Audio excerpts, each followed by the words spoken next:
If you read the Gospel of Luke, it starts with this verse, first verse. Many have undertaken to draw up an account of the things that have been fulfilled among us, just as they were handed down to us by those who from the first were eyewitnesses and servants of God's word. With this in mind, since I myself has carefully investigated from the beginning, I too decided to write an orderly account for you, most excellent Theophilus, so that you may know the certainty of the things that you have been taught. Now you can see that he has studied the older stories, and because he has knowledge, he thinks that you should be taught of what happened, which means he wasn't inspired. I hope that's clear. So what I'm trying to do here is not to tell you not to follow the Bible and like that.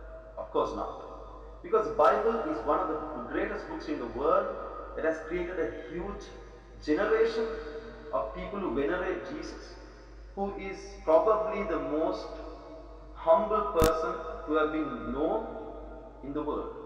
Nobody ever mentions Jesus to have been a tyrant.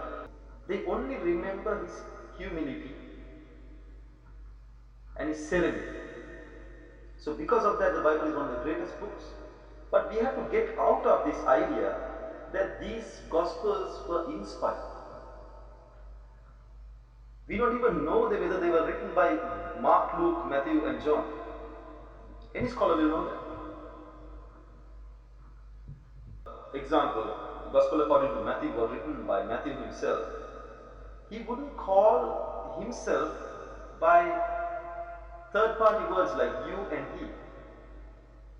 Rather, he will call himself I and he.